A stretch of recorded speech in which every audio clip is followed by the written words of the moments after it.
Hey, what's going on, Headliner Nation? Welcome back to the Fantasy Headliners. Kyle coming back to you with another episode of our way too early ADP review. And no, you do not need to adjust your screens. It is not Jake plugging Rogaine on the other side of me. I had to invite somebody on this episode that had hair equally as nice as mine. So joining me on this episode is our very own Chris Kennedy. And if you follow us on the fantasyheadliners.com and you check out all the content over there, then Chris is a familiar name for you because he's been writing for us for about a year now. So he is making his YouTube debut with me today. But Chris, welcome to the video. Thanks so much for joining me. What's up, man? Thank you so much, Kyle. I'm pumped to be here. I'm not going to lie to you. I have no idea what day of the week it is. I only know that it's the month of April because I had a nice Easter dinner the other night with my family. And I know that the draft is coming up in about another week or two. But other than that, as you can tell, my hair is getting a little out of control. I think it's like day 207 of quarantine right now. But other than that, as long as I'm showering on a weekly basis, I'm a happy guy. Yeah, I don't think I put deodorant on a little bit ago and I was like, when was the last time I did this? I've been showering, but I can't keep track of when I'm putting deodorant on and everything else at this point. But like And you waited yes, until 9:45 at night to do it. I did because I took a shower tonight and I was like, I'm going to be out in the studio. I don't want to sweat a whole lot. So I was like, I'm going to throw some deodorant on. Why not? I don't have to That's impress fair. anybody right now. So let's jump into it. Let's talk a little bit about this ADP. And just a quick disclaimer before we go any further. The ADP we're pulling is from the Sleeper app. So sleeper.com, if you know who they are, really nice platform out there. But we're pulling all the ADP from them. Now, a lot of the people that are doing drafts right now are doing dynasty drafts. So some of the information might be a little skewed towards guys who are drafting for the next 3, 4, 5 years. But with that being said, there's still a lot of people in the mindset with the draft coming out and things like that. This is still really good, useful information for you to start to kind of prepare, because with everything going on, so many people at home, everybody is drafting and giving us really good ADP information right now. So to kick us off, we've already done players 1 through 25. If you've missed those, then you can go back a few videos and find that. Not until this one is done, though. Wait to do that. Finish this up, and then you can go back. But we're going to go 26 through 50. And to start off with number 26 and ADP right now, a guy that finished the year strong, had a good second, middle part to the end of the season, A.J. Brown from the Tennessee Titans. People are super high on him. I don't know if I am as high. I don't know if this is a little too steep for me or not, Chris. I'm actually okay with it. Right now he's going right around the end of the third round. So if you're someone that has a late first round pick and you're having that 1-2 turn, you decide to take a couple of running backs, I'm perfectly okay with going with A.J. Brown as my number one wide receiver because as we saw last year with him, the last 5 or 6 games of the season, he saw his snap count jump from about 50% to 70%. And that's when we really saw his production start to crank up. So if he can start the season at around a 70 to 80% snap count, I'm more than happy with it. Now, I'm all in on Ryan Tannehill this season, so if he's going to go, A.J. Brown is going to go. So I 100% get that. Travis Kelce at number 27, the second tight end off the board. Right now, George Kittle is going a few spots ahead of him, but if you're looking for a super safe tight end or super safe option at the tight end position, definitely Travis Kelce. But the position is so deep for me this year, I don't know if I can use a 27th overall pick on him. Yeah, for me, it's kind of similar to quarterback. I'm okay with waiting on a tight end until the middle rounds, just because the value is going to be there. I don't know if you're going to be able to get a player as consistent as a Travis Kelce or a George Kittle, because with them, they're almost guaranteed for 100 receptions, the high target rate as well. They know that they're going to get the yardage and the touchdowns, but there's a lot of upside in those middle rounds. So I'm probably going to pass on guys like Kelce and Kittle this early in the draft. Miles Sanders comes in at 28. A lot of people are high on him right now. I also like him heading into this season. No more Jordan Howard, but for me, Philadelphia has to invest in the offense in the draft. They got to go get themselves at least a wide receiver in the first couple of rounds. Do they end up bringing in another running back to go with him? I mean, they could hand the keys to him this year, and he could definitely be a high-end running back too, or maybe a little bit higher. Is this too early for Miles Sanders? I don't think so. He's right around kind of where I expected him to be, going towards the end of the second round. So if you're someone that has an early first, I'm okay with him being my RB2, closer to the end of the second round. He's somebody who had about 40% of red zone touches taken away from him because you had Jordan Howard there. without him in the backfield now in Miami, that opens up a lot of opportunities for Miles Sanders. So I think that his per game touches could certainly jump from 14 up to 18, 19, 20, and really be a legitimate RB2. Our first quarterback off the board, Patrick Mahomes, comes in at 29 overall right now in the ADP. I am not an early quarterback guy, so even though I love Patrick Mahomes, he's my quarterback one right now. I can't invest in a quarterback this early. I'll wait on one. Can you make a case to be taking a quarterback this early, especially a guy like Patrick Mahomes?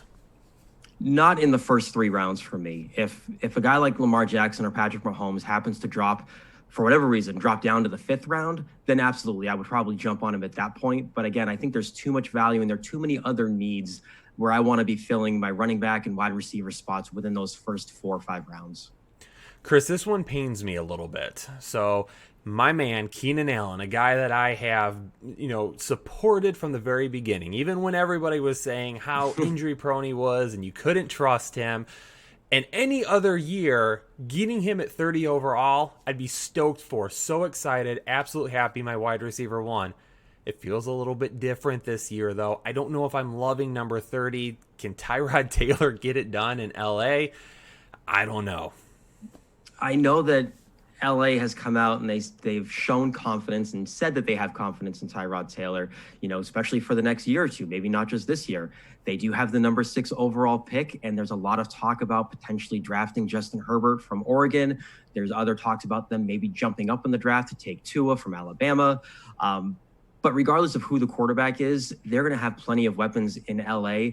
And the one thing that worries me with Keenan Allen is that after his really hot start last season, he kind of fizzled off a little bit and his production started to decline. So I just don't know, number one, if he can stay healthy for a full 16 games, but if he can keep up that type of production that we need from him, where he is going in the top 30 picks.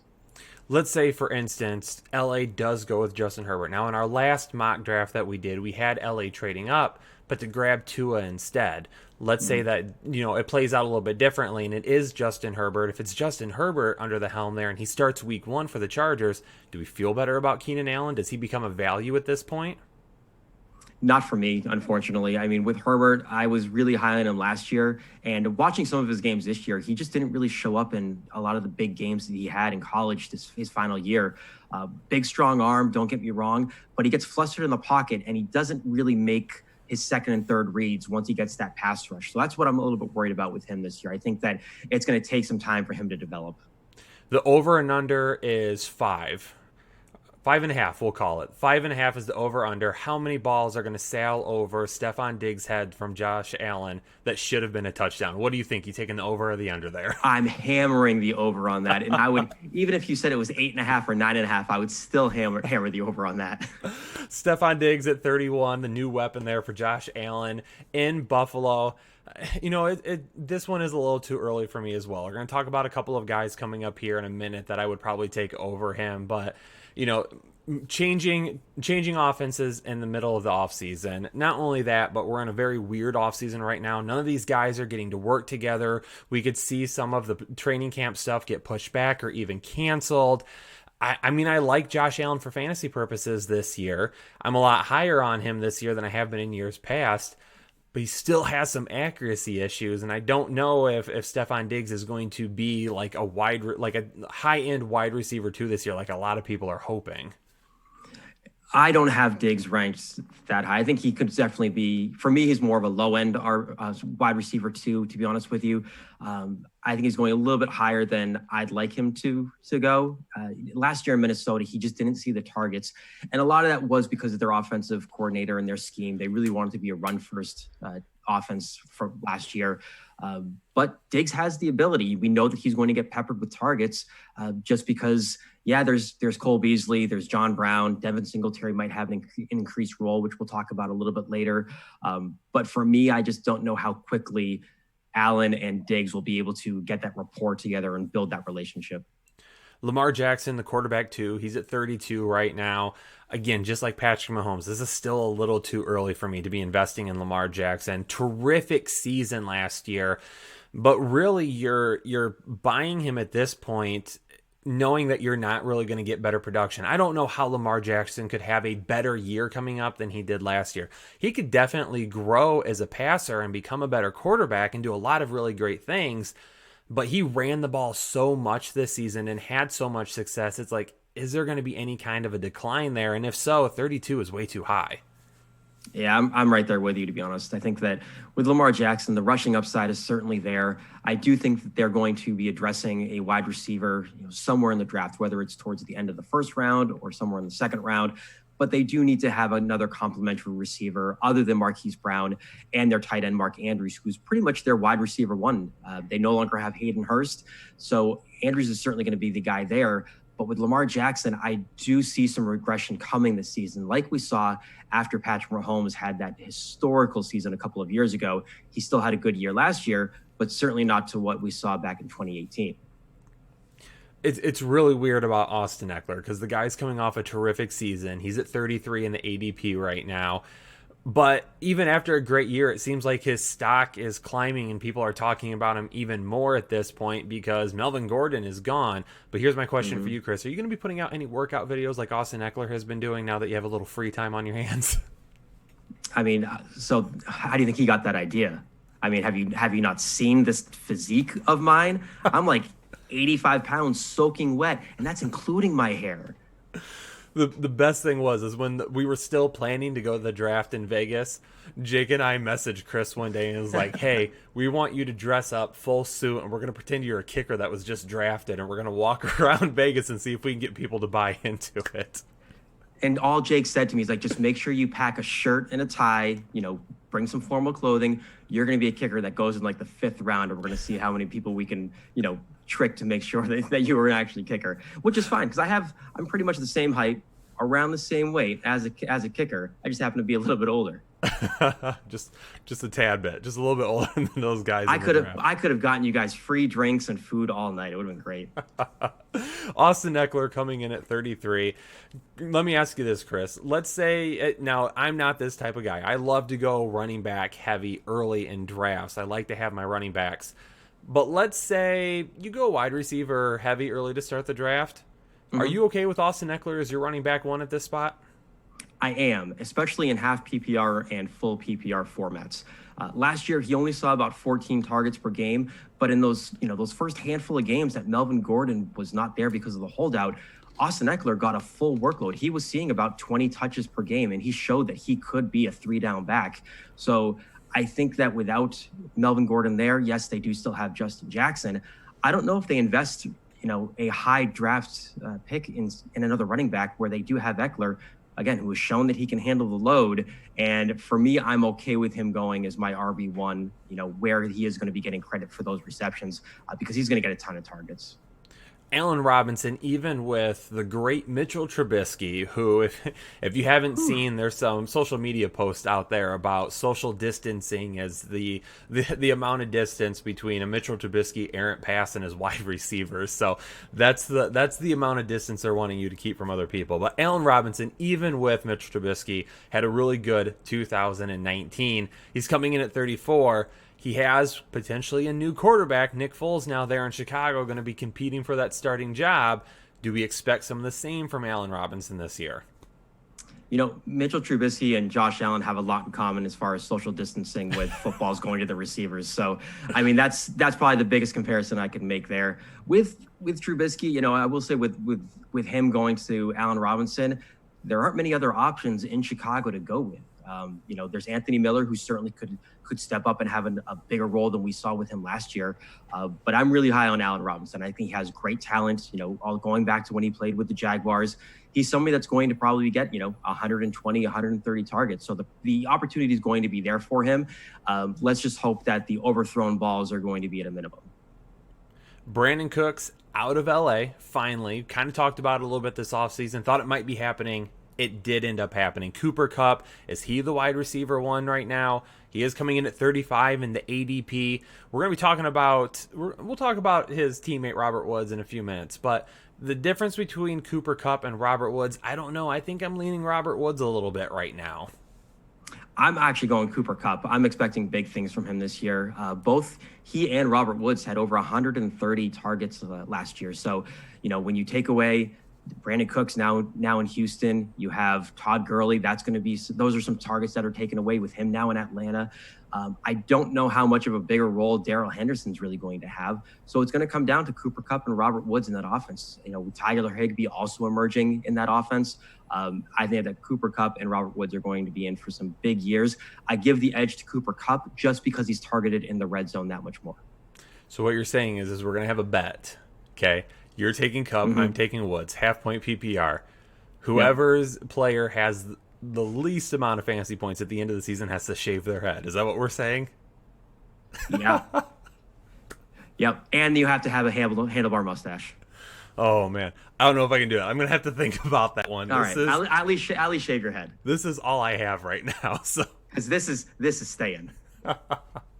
All right, number 36, Calvin Ridley. Tyler Higbee is out the door. Yes, they did bring in Hayden Hurst to play tight end, but Calvin Ridley, can he take another step forward? What are we looking for in him this season?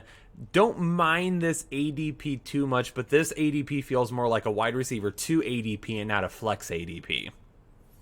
Yeah, I personally think that Calvin Ridley has wide receiver 2 upside. I think he certainly can be a top 24, top 25 wide receiver in fantasy this year.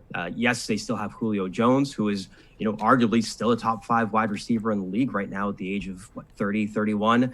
But the emergence of Calvin Ridley, I'm really, really excited to see. Austin Hooper is gone. He's now over in Cleveland.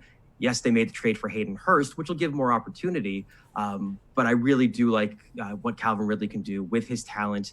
And he's not going to see any double teams because of the other weapons they have in that offense. And we do know Matt Ryan loves to sling the ball around the field. Kenyon Drake at number 37, a guy that won a ton of fantasy championships for people last year. After the addition of DeAndre Hopkins, people are super excited about Kenyon Drake and the Arizona Cardinals offense as a whole.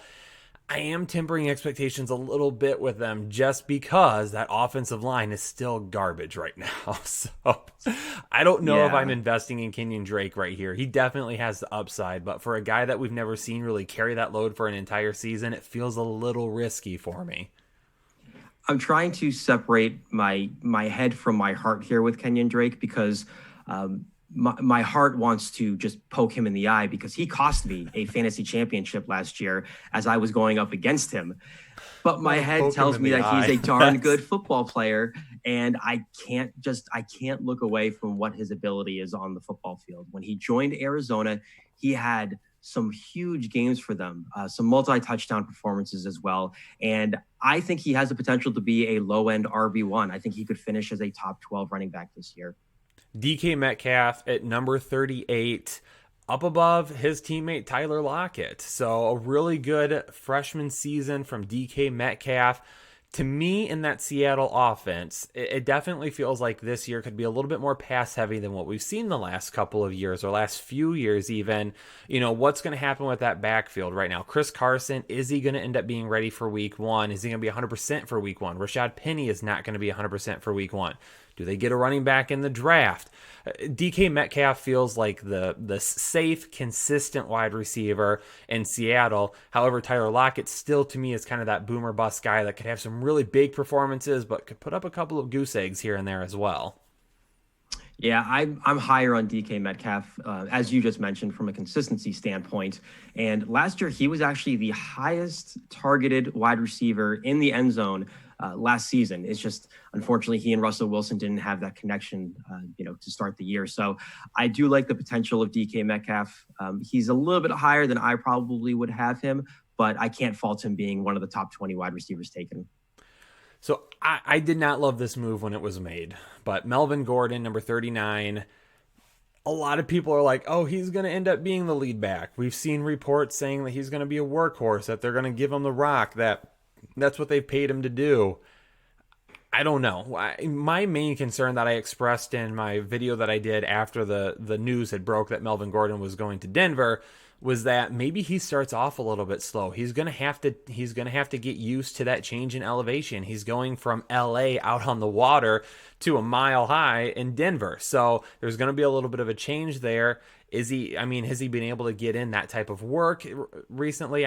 So to me, it feels like he could be a little bit of a slow start. But once a guy that was being taken in the top 5 is definitely fallen at this point. Yeah, right now he's going as the RB 15. I would feel more comfortable being around the RB 20, RB 21, just because when you look at that offense, yeah, they have Philip Lindsay behind him, who's coming off of back-to-back 1,000-yard rushing seasons. They have Cortland Sutton. Noah Fant should, I think maybe not have a breakout season, but I think I have him ranked pretty highly as one of my top tight ends, for this year. So there are a lot of solid weapons right now that Drew Lock is going to have in Denver. I just don't know where Melvin Gordon really fits into the equation, just because I think his value right now is a little bit higher than, as far as where he's going, than I feel comfortable taking him with, especially with Philip Lindsay kind of nipping at his heels. Yeah, and same thing for Todd Gurley, who comes in right after him right now, checking in at 40 in the ADP.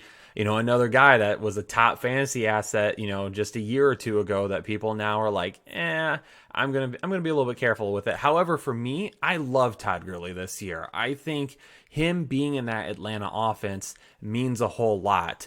Austin Hooper last year got a ton of targets, and part of me feels like the reason he got so many targets was because they didn't have somebody at running back like they used Devontae Freeman over the last couple of years. Some injuries, ineffectiveness, things like that. Now they've got Todd Gurley there. Seems to me like he's going to be in for one heck of a workload this season. I agree. Last year, Devonta Freeman had about 17 or 18 touches per game. He had just over 50 receptions. The one thing that Freeman didn't have in his game that Gurley does is red zone usage. Last year, Freeman only saw about 14% of the snaps inside the 10, where Todd Gurley saw 55 to 60% of those snaps. So I think that Gurley's touchdown upside is certainly going to increase with him now in Atlanta, especially with a team that loves to try to put as many points up on the board, because their defense just isn't that good. We've reached the singing portion of our show because we're going to talk about DJ Chark here, so we have to sing it, right? You have to sing. I'm not going to sing it. I've been told enough on the live shows to stop singing that I don't know if I should be doing it now. That was whispering. The whispering and the singing. I sang happy birthday. Who did I say? I sang happy birthday to somebody last time. It was on one of the live streams the other week. Yeah, and I was told to stop. But DJ Chark at 41. I don't know if I trust Chark this year. I think last year, I don't think what we got from him last year is what we're going to get every single season from him. I'm interested to see how him and Minshew connect. I don't mind Minshew. I'm not as high on him as some other people, but, DJ Chark, DD Westbrook, it seems like it could be either or any other week. Yeah, and don't forget, they also went out and they signed Tyler Eifert in the offseason as well. Mm-hmm. So that's another guy that's going to be eating up some targets. Leonard Fournette also actually had the second highest number of touches out of any running back behind Christian McCaffrey in his crazy year. But Fournette's also seeing a ton of targets. So where it looks like they are, relying on Minshew, they went ahead and traded Nick Foles. I'm not sold on DJ Chark either, to be honest with you, just because I don't know where the actual targets are going to come from and how they're going to be distributed. Just because when Minshew was in a quarterback, we saw them pretty much being evenly distributed between he and DD Westbrook. So where Chark is going as a wide receiver 2 in drafts right now, I think he's more of a flex option for me.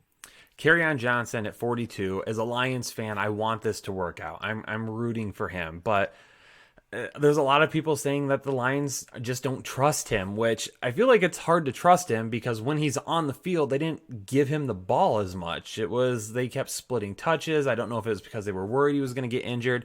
Yes, he did end up getting injured. There's a lot of concern there whether or not he can stay healthy. But if the guy's healthy, I feel like you have to feed him the rock. And that's my main concern is even if he is healthy, is he going to get the touches?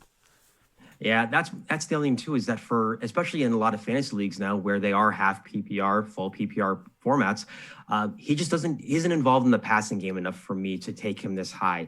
I think I'm going to let somebody else take a chance on him. And if he happens to burn me, then he burns me. But I would much prefer going with a running back that's going to see, 60 to 70 targets and have that high reception upside. Jake the other day said that he would not be surprised if Michael Gallup outscored Amari Cooper this season. And as the bus driver, as the driver of the hashtag always Amari bus, it's Yeah. hard for me to be on board with that because I think Amari Cooper and this Dallas offense is going to have a really good year. What do you think on that take? I think that the Cowboys and Dak Prescott have a good opportunity and a very good chance of producing two top 24 fantasy wide receivers this year in Cooper and Gallup. I don't know if I'm as high on Gallup as Jake is, but I'm right there. I'm a big fan of Gallup. I've actually been targeting him in a lot of my dynasty leagues, trying to make a move for him because I think that this kid is going to be special. I'm going to tell Jake that only you and I are doing shows together moving forward until he renounces. Until he drops Cooper. Gallup down a few spots. He's got to move him down a few spots. At 44, Tyler Lockett. We kind of talked about him with DK Metcalf already. Tyler Lockett, again this season, more of that boomer bust type of player. Metcalf being a little bit more consistent. At 45, Adam Thielen. Are there enough weapons around him, or can he be that legit wide receiver one without that help on the other side that he's had with Stephon Diggs the last couple of years? I think he can be. And because he's such a good football player, he's, in my opinion, he's one of the top 5 route runners in the league. He doesn't have any direct competition at wide receiver. They do have, I believe, second or third year receiver, Chad Beebe, who's coming off of an injury from last year, who could fill that wide receiver 2 or 3 position for the Vikings this year. And from what I've been reading is that they're looking to give Irv Smith Jr. a much larger role at tight end. And they still do have Kyle Rudolph. And then, of course, don't forget Dalvin Cook, who's also being involved in the passing game. So there are a lot of weapons there for Kirk Cousins, but I think that Adam Thielen has the talent to still produce as a wide receiver too. I think if Minnesota invests in a wide receiver to go on the other side of Adam Thielen, at that point I'm okay with it. But I don't know if I love him this season, to be honest. So Marlon Mack at number 46. Now, you and I love Nyheim Hines this year. But I don't think Marlon Mack is being talked about nearly as much as he was last season. Is there a reason for that? I think it's just because, number one, because he's shown that he can't stay very healthy. He hasn't played a 16-game season over his last 3 years in the league. And he's not a very flashy player. He reminds me kind of like a Frank Gore. He's just there. He's consistent when he's on the field, but he's not someone that's going to, really kind of wow you with anything that he does on the field, at least nothing that I have seen personally. And when you do have a new quarterback in place with Phillip Rivers, they could certainly be running the ball a little bit more. They have a fantastic offensive line, but I could see it be more of a kind of an offense with them. And that's why I'm so high on Nyheim Hines. I think that he could have more of a lower level Austin Ekeler type role. Yeah, coming in after him. Now, this is the guy that's going to save my hair, Robert Woods. that's who I'm taking this year. But this feels really low for me. Maybe people still kind of haven't gotten over the shock of Brandon Cooks being traded, so Woods hasn't risen as much. I expect this ADP to climb a little bit more, though. But again, when we talked about Kupp, we talked about Woods a little bit more. Definitely think that Woods, we'll see maybe a little bit more volume in terms of target than Kupp, but like you said with Kupp, he's that red zone guy, so that's kind of what offsets that right now. Yeah, for me, Robert Woods and Cooper Kupp are kind of neck and neck. It is kind of that red zone target that separates them for me. I still think that Robert Woods could finish as a high-end wide receiver too. I think he could still be a top 15 guy. I don't know how much I'm going to be trusting Jared Goff. We saw him really drop off last year. They've certainly lost, Todd Gurley, no longer Brandon Cooks. So they don't have as many weapons, but it just means more opportunities for the guys that are still there. So yeah, give me all the Cooper Kupp and Robert Woods. The fact that Devin Singletary is sitting at 48 now in terms of ADP seems criminal to me. Now, Devin Singletary is a guy I loved, touted him before the draft when he came out, but he went and had a really bad combine and people kind of fell off of him at that point. But we're working our way back because he's a big winner this offseason. They didn't end up going out and getting a running back when a lot of people said that they might do it. He's the guy there right now, and he screams at least high running back 2 to me, potentially some running back 1 weeks. I don't know about that. I have him. I think it's a little high for me. I have him kind of more, definitely a top 20 running back, but I think kind of on the lower side of that top 20, maybe 18 or 19. So I think he's going, right around where I would expect him to. I do think he's going to get a much larger workload. He doesn't have old man Gore there to steal any touches from him. And they, like you said, they haven't invested in another option at this point. Who knows what they're going to do in a week and a half come draft time. But if he can get the workload, then the opportunity is there. I just don't know if I trust this offense to put up enough points to warrant him being a top 12 running back. Yeah, so the thing I see about him is that the reason I love him is because that defense is so good. So I think they're going to be in a lot of positions to really run the ball the way that they want to. And that's why I think there could be some running back 1 weeks where you start him and you get a top 12 performance. But over the course of the season, I think exactly we're looking more like 13 to 15 for me right now. Tyler Boyd at 49, a guy that's been really good over the last couple of years. AJ Green back. Is he going to be healthy? You have John Ross there that kind of took a step forward before getting hurt last year. Joe Mixon. Is Joe Burrow going to come in and really help change this offense? The big thing for me is that the offensive line is going to be 100% healthy, hopefully. This is a line that had 3 injuries before the season even began last year that really hurt them there, but I like this offense moving forward. And if it does good things, Tyler Boyd's going to be in the thick of it. He is, and he's going to be the wide receiver too there. AJ Green is back. Joe Mixon obviously in the mix. They have John Ross, so they have plenty of weapons on offense. It's going to be a matter of, will this offensive line be able to protect whoever the quarterback may be, whether it's Joe Burrow, Andy Dalton, or if the Bengals make some other kind of crazy move with that number 1 pick. For me, I think Tyler Boyd's going a little bit higher than I personally would feel comfortable taking him. I see him more as that flex option. I don't have him quite as a wide receiver 2 just yet. I do think that they're going to be a very pass-happy offense, though. So there's the potential. I'm personally just not sold on him going this high. Number 50, Mark Andrews, wrapping it up here. He's the last guy that we're going to talk about. Mark Andrews, probably in for another good season. However, I think the big thing that they need to do for Mark Andrews is get Lamar Jackson another weapon. I think Mark Andrews will thrive even more if people aren't looking at him and saying he's going to be the number 1 target for Lamar Jackson every single game. If they can get some help on the other side, if Marquise Brown can stay healthy with no Hayden Hurst and probably a little bit of an uptick in snaps that Andrews is going to be on the field, another really good season, definitely a top 5 tight end at this point. Yeah, I have him right now in my top 3, right after Kelsey and Kittle. The one thing that worries me with Andrews is his yards after catch. He's someone that really is going to rely on that touchdown equity, but also someone that's going to rely on getting a heavy target load. He's someone that's probably going to need about 100 targets in order to be fantasy relevant and to maintain that top 5 fantasy position at tight end. Just because he only averages about 4 yards after the catch, he doesn't break a ton of tackles for someone his size. So that's a big concern of mine. But I do think adding another weapon opposite of Marquise Brown will certainly help him. Well, there you have it, Headliner Nation. Number 26 through 50 for ADP. But don't forget, I did cover 1 through 25 already in a video I did about a week ago or so. So you can scroll back through the videos and find that one. But we're just giving you a little overview of the current ADP and what we think. Is it too high, too low? If you're out there drafting right now, who should you be targeting? Make sure, though, if you enjoy the content, hit that like button and leave a message for Chris down below. Welcome to the video side of things here at the Fantasy Headliners. Again, he's been with us for a while now, so I appreciate him jumping up, and hopefully you'll end up seeing some more of him here on the channel as well and hearing some great information from him. So hit that like button. Leave a comment. Don't forget, our draft guide is available for pre-order right now. So if you're excited for the football season, it's going to happen, ladies and gentlemen. We're staying positive. It's going to happen. If you're excited for it, you can go over to thefantasyheadliners.com and pre-order it right now.